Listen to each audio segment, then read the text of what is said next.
Late yesterday night, we received information regarding the tragic demise of an Indian national during an attack in Riyadh on 18th March.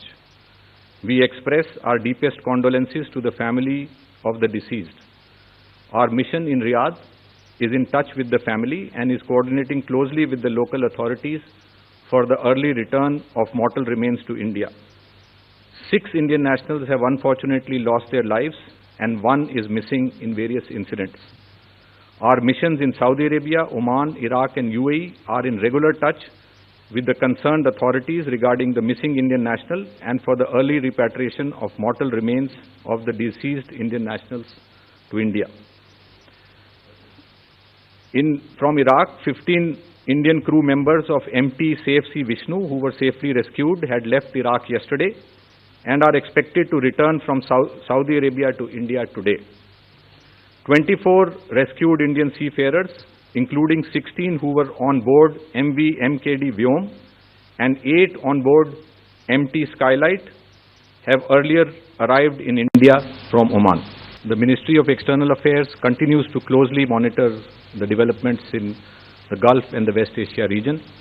The focus of our efforts has been to ensure the safety, security and welfare of the large Indian community in the region. The Ministry's dedicated special control room continues to operate to assist and support Indian nationals and their families. We have a robust mechanism to coordinate efforts and share information with the state governments and union territories. Our missions and posts across the region are working continuously to support our community and remain in regular touch with the large number of Indian associations and organizations spread across the region. They also remain in close contact with the local governments. The 24/7 helplines continue to function and advisories are being issued regularly to keep our citizens informed. We continue to proactively assist seafarers, students, stranded Indian nationals and short-term visitors for visas, consular services and logistical support where required. An update on the status of flights. Overall, the flight situation continues to improve with additional flights operating from the region. Since February 28th, around 300,000 passengers have returned from the region to India. From UAE, airlines continue to operate limited non-scheduled flights based on operational and safety considerations. Today again, around 90 flights are expected to operate from various airports in UAE to India. Flights continue to operate from Oman and Saudi Arabia to India.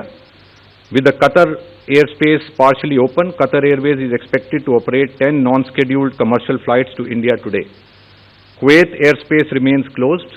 Jazeera Airways of Kuwait is expected to commence special non-scheduled commercial flights to various destinations in India from the Al Qaisuma International Airport in Saudi Arabia, with the first flight today to Kochi.